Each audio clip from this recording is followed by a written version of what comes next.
抱歉啊。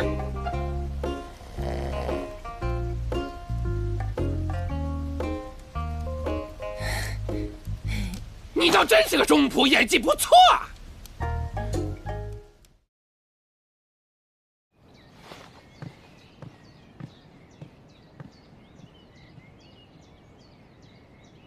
应渊帝君，之前的事是我有眼不识泰山，我哪知道这颜淡小仙子竟然是您宫中的仙士。无妨。没想到颜淡小仙子仙灵上清，写的竟是创世之战。四位帝君忠勇无双，天庭上下理应多多学习。帝君一番苦心，小仙着实钦佩。是他写的创世之战？是啊。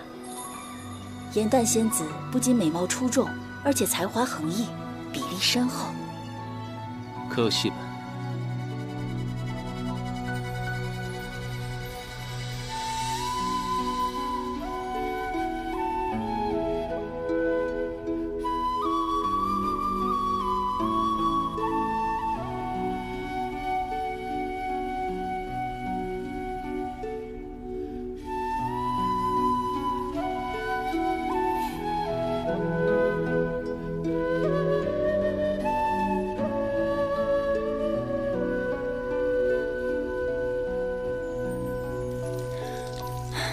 创世之战距离现在已经万年之久了，这史料都没有当年的地形图，还有战况的记载。结果你看啊，这张地形图上都写得明明白白的，而且这儿还有批注呢：9旗族备战之后可以转换视角讲述，这正合我意啊！哎，这究竟是何人做的批注啊？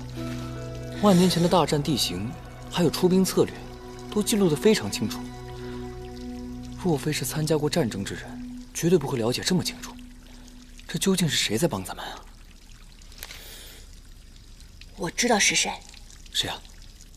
田螺姑娘。是真的，我在戏本上看到的。这是凡间的一个传说，说是有一个非常善良的凡人，但是生活得很辛苦，于是这个田螺姑娘便在晚上的时候替他洗衣做饭。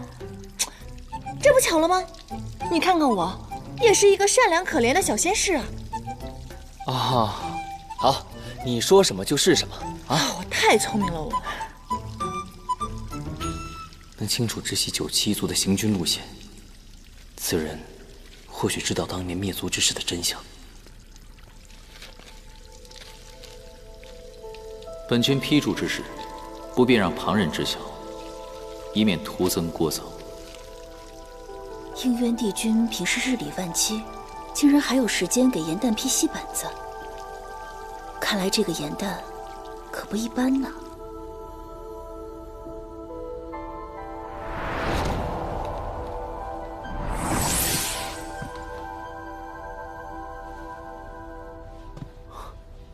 哇，如此华贵的宫殿，怎么说也该是位居上仙吧？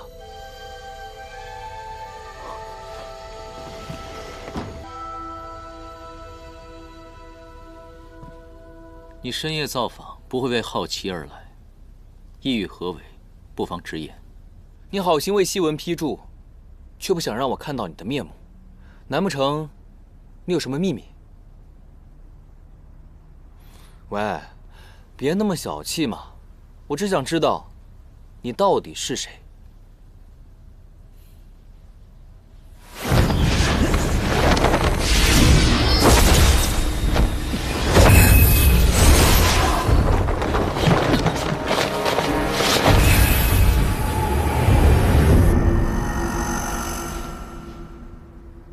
？9旗遗孤，你能识得9旗之力，那昔日创战之时，9旗抗战之际，你必定到过阵前。你为何人？能否告诉我，他们是因何而亡的？我知道的和你别无二致。创世之战时，我驻守在仙界，与9旗一族不在同一个战场，战争之初，九旗的确骁勇，屡克敌军，但修罗族强悍，各族伤亡惨重，增援有限。或许，他们的确已经尽力了。我不信。你信也好，不信也罢。你既然有幸能存活下来，最好忘记这段记忆，好好的活下去。可是我……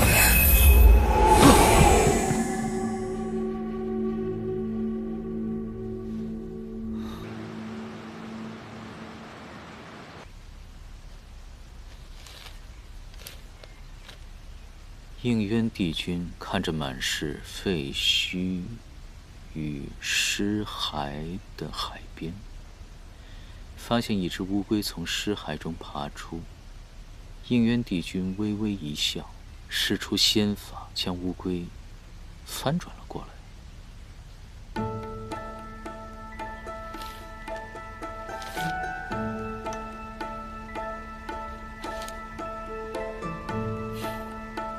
胡闹！不好了，不好了，不好了！大事不好了！颜淡，禁制一劫，你愈发放肆。本君让你进来了吗？何事如此慌张？说实话，我也不知道为什么慌张，只是外面的仙士都如临大敌，慌乱如麻。是陆景让我跑进来告诉你，说是什么火德元帅来了。他是什么人啊？火德怎么来了？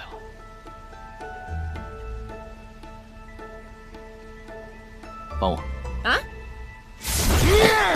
还有谁？应渊小儿，给我出来！昔日亲口承诺，只要是本帅打赢了，便将自铸的兵书双手奉上。上次评论，本帅发挥失常，略输一筹。今日重新比过，大丈夫言而有信。谁要是躲在屋子里装聋作哑，谁就是胆小怕事的懦夫。老元帅，今年已经比了10次了，每次比武，偃虚天宫都被打成废墟。再来一次，仙界可真拨不出经费了。何况帝君近日政务繁忙。少跟我摆帝君的架子！想当初本帅和帝尊驰骋四海的时候，他还连剑都舞不动呢。应元君，应元君，帝君，你醒醒啊！你怎么这样了呢？为了几个奸细，几天几夜不眠，而如今又为了兵房之事，往返于天机阁和练兵场之间啊！你年纪轻轻的，怎么就病倒了呢？虽然病在年深，可却伤在河宫仙士所有人的心啊！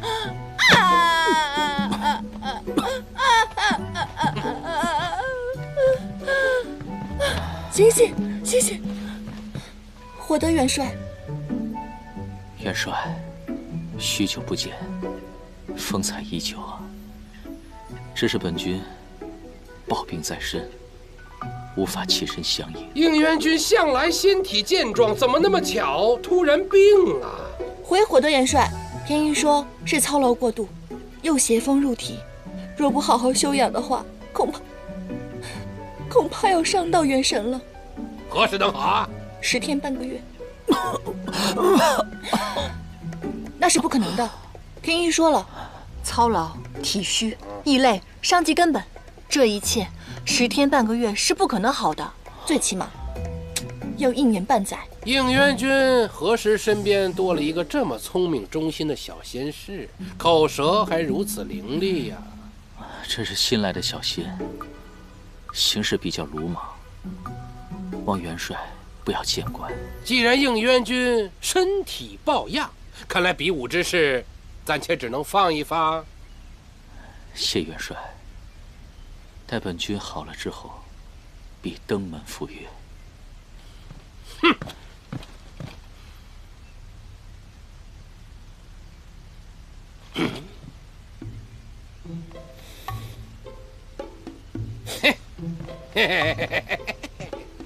帝君染病，本帅身为长辈，怎能安心离去呀？既然这偃虚天宫没个会伺候的，那么本帅便留下来照顾1、2。元帅，这等小事，怎能让您操劳？您是仙界当中仙灵最长的上仙，不敢劳烦。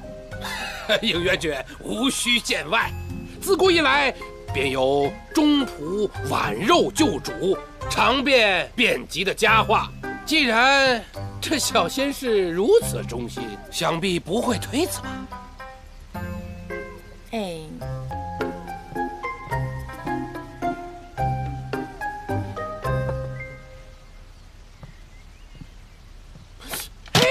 应元君身体如此虚弱，饮食之事怎能自己劳神？你喂，哦，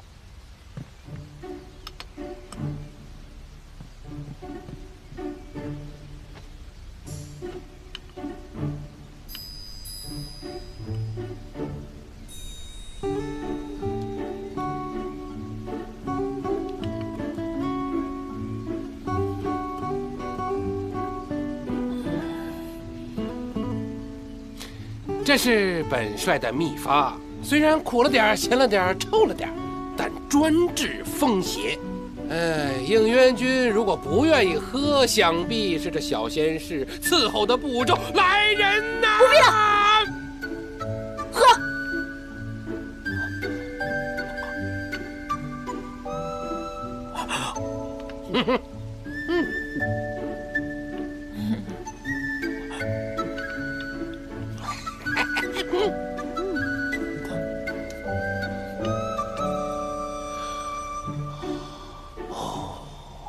身弱体虚之人不能荤腥，如此美味的灵鸡腿，只能是本帅代为享用了。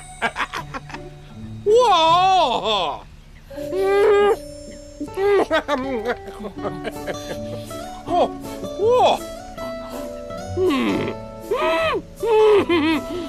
对，不能荤腥。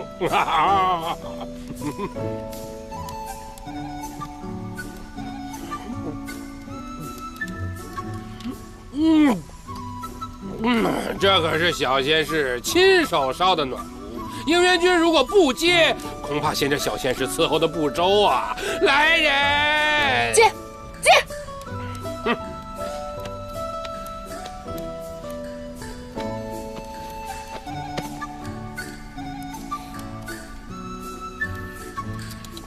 真是主仆情深呐！这身弱体虚之人最怕受凉，我再叫青云烧个10个大火盆过来。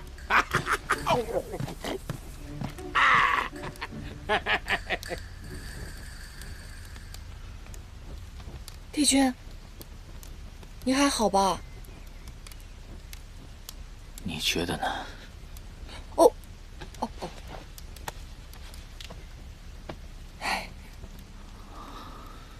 帝君，要不然您就把兵书给他吧。这老头现在天天想让我割肉给您治病呢。不可能。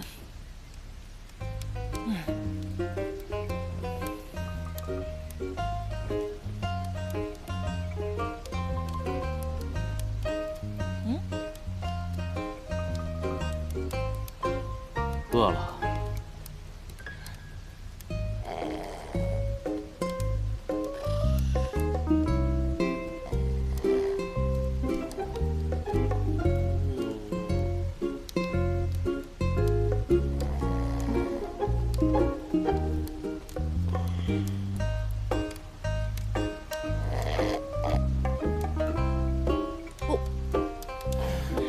抱歉啊。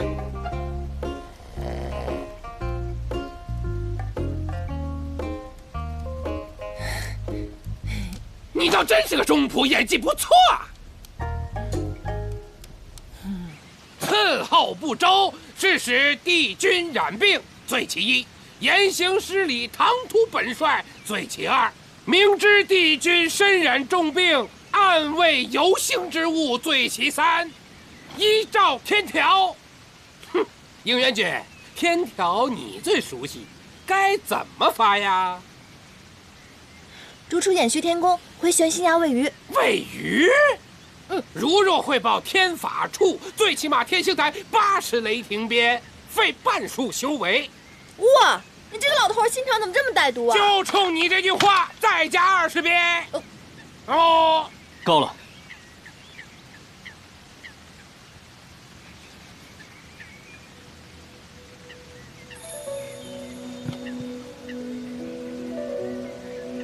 此书本君苦心编撰千年，还有最后一章尚未完成，因爱惜物件，所以才不愿借出世人。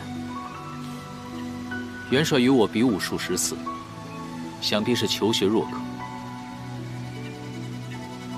此书万望爱惜。本帅问你借书，那是看得起你。帝尊见了本帅，亦是尊老敬老。哼，本帅凭什么接受你的指点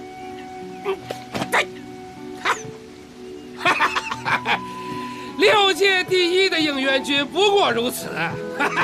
今天我火德元帅赢了。还火德元帅，我看就是一只花公鸡。帝君，他对你的兵法兵书根本就没有兴趣。他之所以这么费尽心思的想得到这本书，就是想向众仙证明他比你强。他这么肆意践踏你的心血，你能咽得下这口气吗？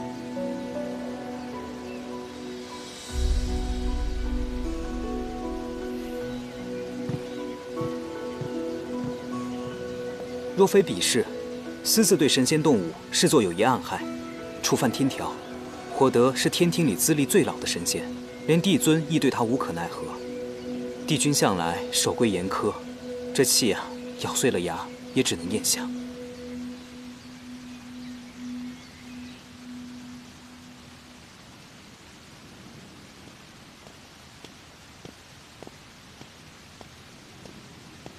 帝君。这是要去哪儿啊？你这深更半夜的不去排戏，在这里晃什么呢？哦，那你帝君深更半夜的，这是要去哪儿啊？好吧，用我小人之心夺一下你君子之腹，我掐指这么一算，你是要去火德元帅宫里挟私报复吧？哼，没说话。看来我是猜对了。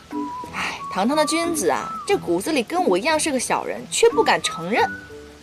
当君子有好名声、好前途、好人缘，可唯一不好的就是受了气还得挤出笑脸。而当小人，百害唯有一利，那就是过得好。帝君意下如何？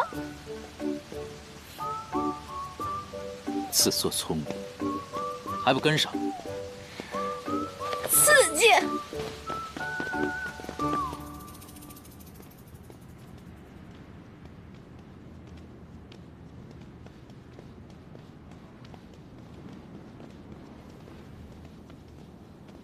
应元帝君，火德元帅已经睡下了。那就让他醒醒。应元帝君，此事不妥吧？这有何不妥？我们偃虚天宫新制的灵鸡腿，正好想请老元帅尝尝鲜呢。应元帝君，应元帝君，元帅他只是发糊涂了，得罪了您，您大人有大量，别往心里去啊。他只是个老小孩罢了。应元帝君，帝君，应元帝君，应元帝君。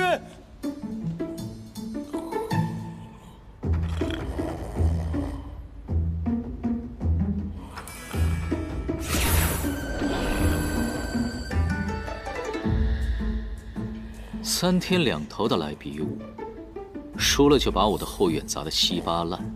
本君念你仙灵掌，给你个台阶下，你倒反客为主，教训起我来了。盐蛋给本君弟吃的，你就要打他80雷霆鞭，哼，当本君圆寂了。就是，帝君，你给他施的什么咒啊？禁食咒。日后他要见了他自己喜欢吃的灵鸡腿、八宝蹄膀，就会反胃作呕。不过也好，少吃荤食，延年益寿。没想到你做小人比做君子还有天赋啊！没给他下禁酒咒，已经对他是莫大的客气了，还不赶快去找？收到。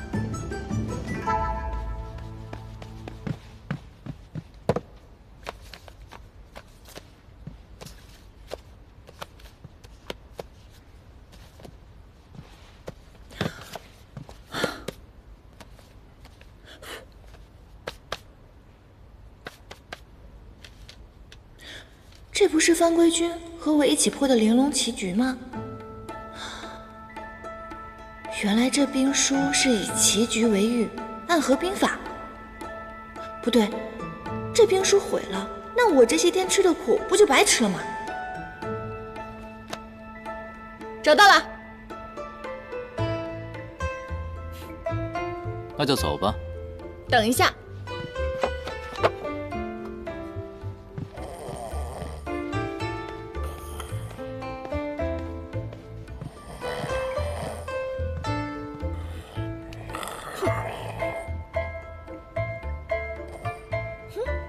这本书也算是借过了，走吧。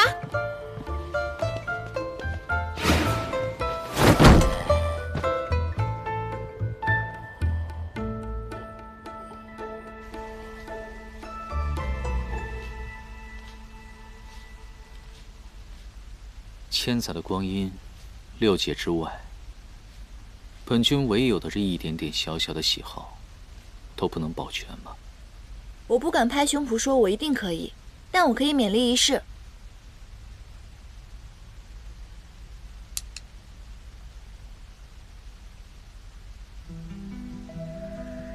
你竟然能记得？当小仙的本分嘛。若兵书能卖的话，要5分成。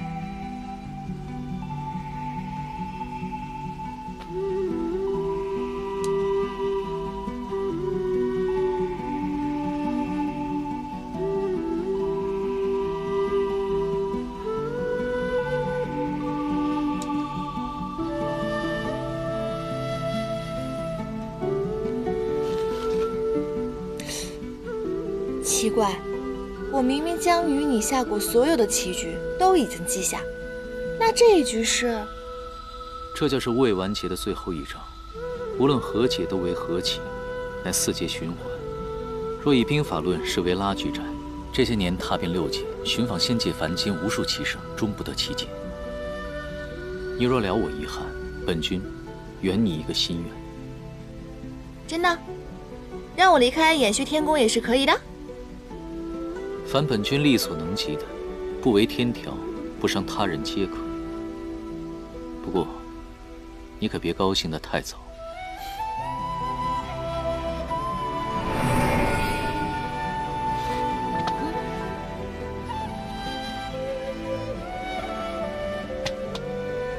这看似白子是占优势，可若贸然消劫的话，便会自损16子。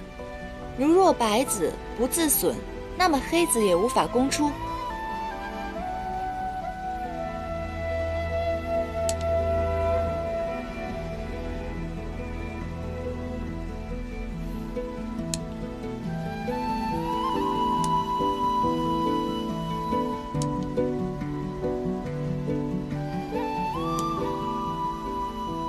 和棋，重来。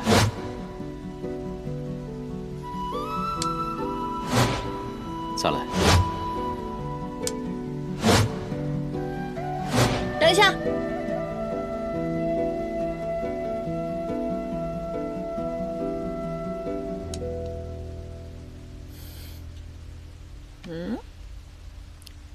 一子半指茶，白棋胜了。我赢了。本君说到做到。既然答应过你的事情，就让你回玄心崖。回玄心崖？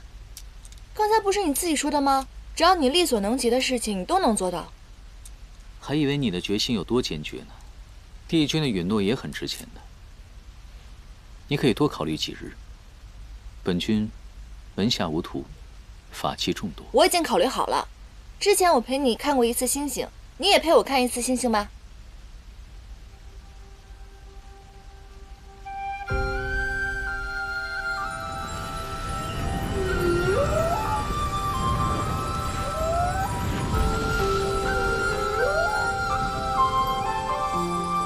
哇，好大的鲲啊！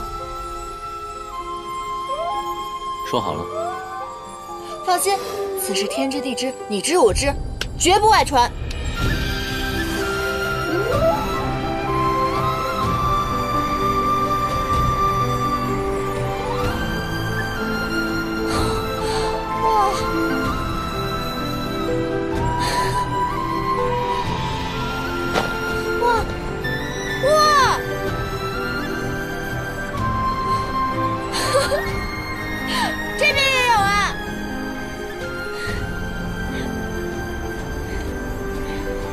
有了帝君的陨落，想要什么都唾手可得，你却用来换这个。你若勤勉修习，日后便可参加晋升贺典，也就不用这样偷偷摸摸的。我找对了靠山，一样可以看到美景啊，而且还是独一份的，这多划算。那你可要报警了。你要干嘛？你别乱来啊！现在可就由不得你了。你这小人，加速都不跟我说一声。手。谁想抱你啊？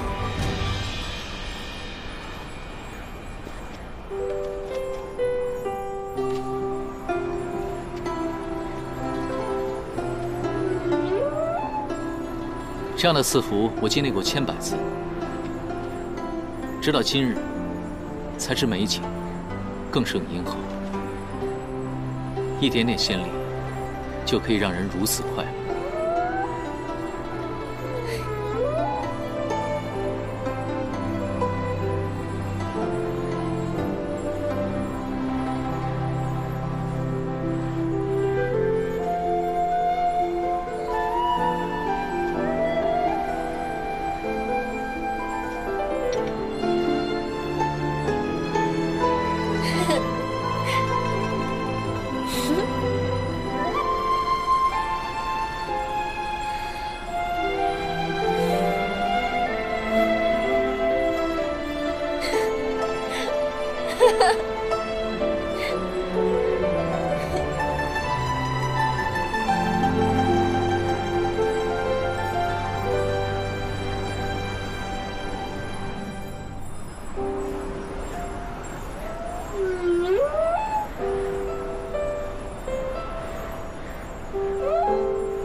给谁的？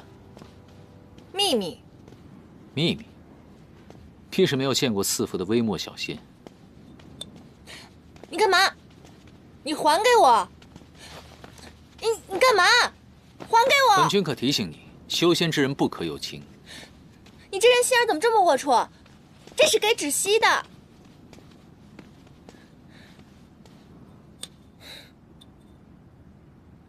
你们神仙可真是太奇怪了。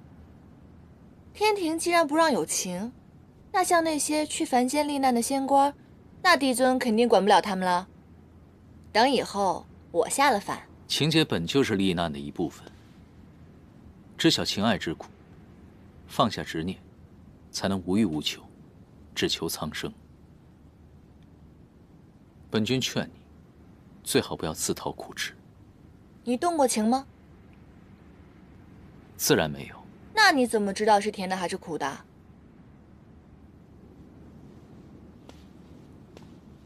哼！深夜擅闯天机阁，是何宫何殿所派？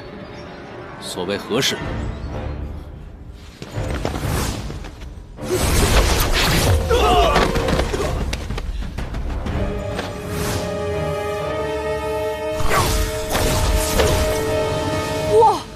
自尽了，他们不会是魔族派来入侵的吧？不必担心，我自有安排。没吓着你吧？我没事儿。参见帝君。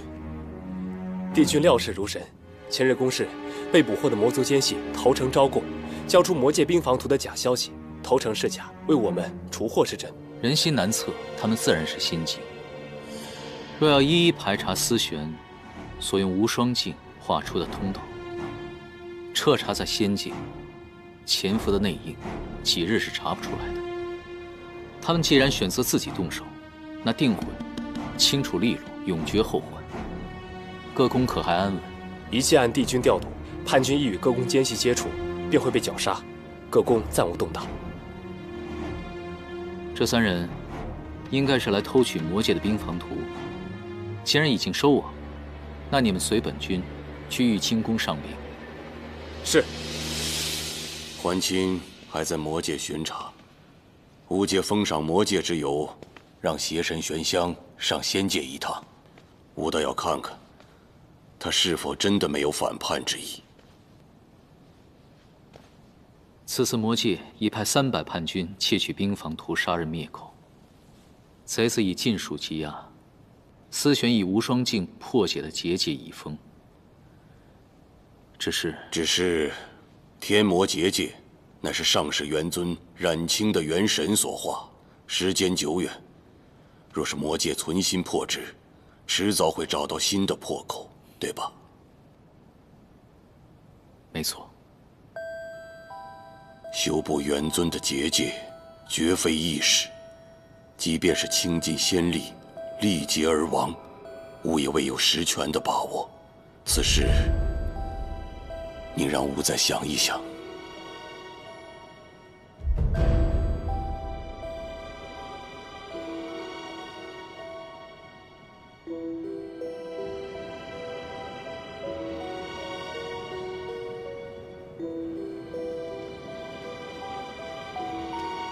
结界之事解决之前，你将天兵天将调整至临战状态，一定要防患于未然，防止魔族的进攻。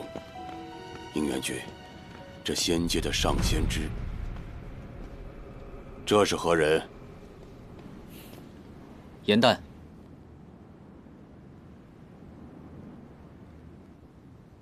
严旦。无知仙使。玉清宫是让你打瞌睡的地方吗？见了帝尊还不行礼？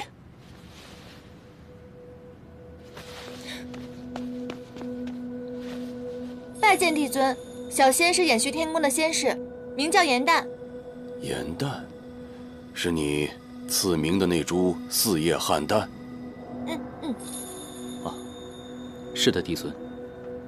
他如今在衍虚天宫服侍，上次因抓捕魔族奸细有功。今日降服魔族奸细时，他意在侧，因而天兵将他带来了玉清宫，以备帝尊问话。严旦，处在这里做什么？还不回宫？哦，好的，好的。严旦祝帝尊一生平安，天寿未央。严旦告退。站住！你有功啊。为什么要急着走？吾要赏你。不过，此时到了仙界宵禁时分了吧？应元君出入天机阁是要处理兵事，你呢，一个低阶仙使，为什么要去天机阁？小仙。应元君，吾记得你的仙士甚少，只有青云和陆景吧？此女化为人身之时，你救过她一命，现在又在你的衍虚天宫伺候，倒是有些机缘。如此趣事，怎么不跟吾说一说？帝尊，仙士调配本来就是微末小事。仙神不得有情，这是上世元尊陨灭之时定下的天条。此女若是对你动情，便是在挑战天罡。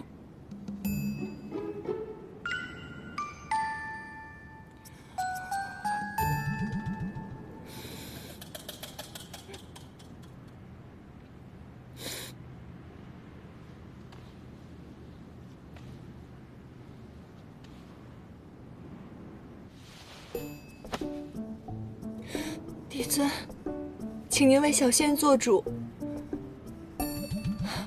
为了应元帝君的清誉，请您将小仙逐出衍虚天宫，也算救小仙一命。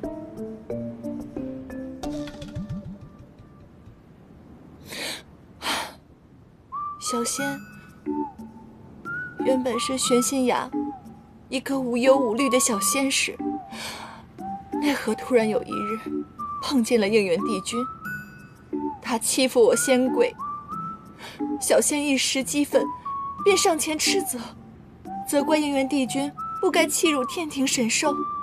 奈何应元帝君堂堂的一个帝君啊，如此心胸狭隘，为了掩盖自己的罪行，便把小仙调入了衍虚天宫，开始实施疯狂的报复。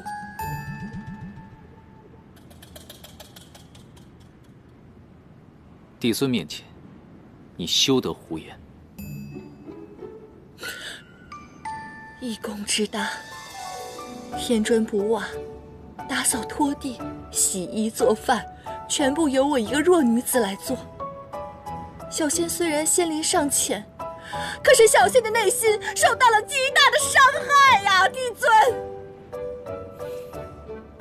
够了啊！你这小仙牙尖嘴利，颠倒黑白，分明是你损坏了本君的混元玉带，尚未修好，如今就想离宫。帝尊慧眼如炬，他怎会轻信？小仙没有胡说，帝尊，请您一定要为小仙做主啊，帝尊。那你深夜去天机阁，所为何事？是这样的，小仙最近写出了一出戏，名叫《创世英雄传》。这出戏是小仙为瑶池盛宴特意写的。可是白天的时候，延续天宫的差事实在是繁忙，小仙只能晚上到皮香殿偷偷练习。可奈何晚上的时候月黑风高，小仙一时迷了路，便碰到了应元帝君与贼人交战。小仙虽然仙龄尚浅，可是小仙有一颗为六界抛头颅、洒热血的赤诚之心，便勇往上前。仅是如此吗？是真的，帝尊。若帝尊愿意的话，小仙可以现在为您表演我已经写好的段落。话说万年前，天地初开，日月混沌，人与妖。哎，好了，小小年纪这般聒噪，别说应元君了，吾都想罚你。先是严旦，违反宵禁，殿前失仪，罚用灵书笔抄天条100遍，限明日午时上呈凌霄殿。是。有错当罚，有功当赏，小仙一定会抄写天条天规的。那这仙器灵书笔是不是可以赠予小仙啊？应元君，勿忘了思玄的前车之鉴和天条的情戒。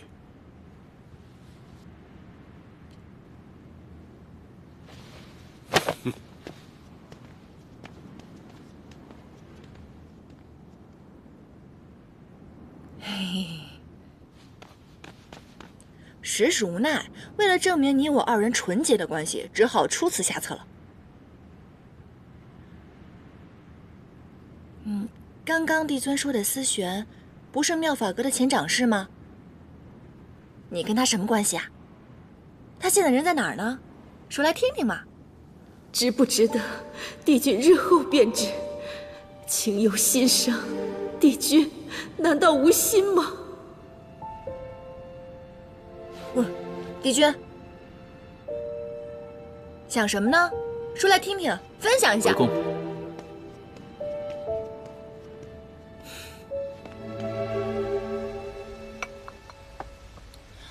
灵书笔，一听到这个名字就知道是个很厉害的法宝，没有想到只是抄抄天条就能得到如此厉害的法宝，真是赚着了。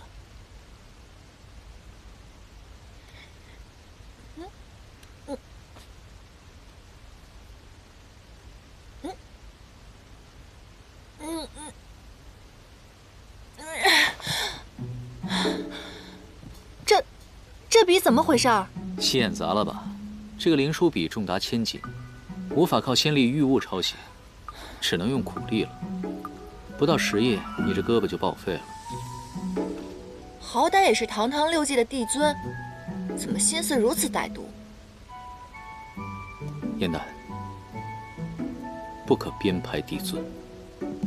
玉清宫里严刑无状，帝尊没送你去天星台，这已经是宽仁。哎，我看你现在是过河拆桥，狼心狗肺，难道你没有看出来吗？帝尊也看出来了，我们两个暗通款曲。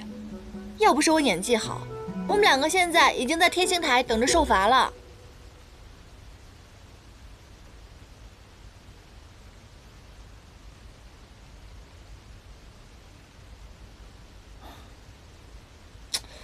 你这个人从玉清宫回来以后就神神秘秘、心事重重的，难道不会被帝尊说中了吧？你犯了情戒。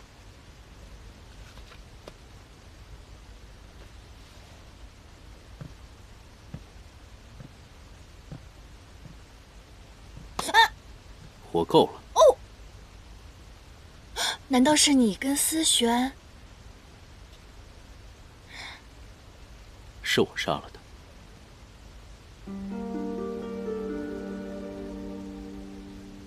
你为什么？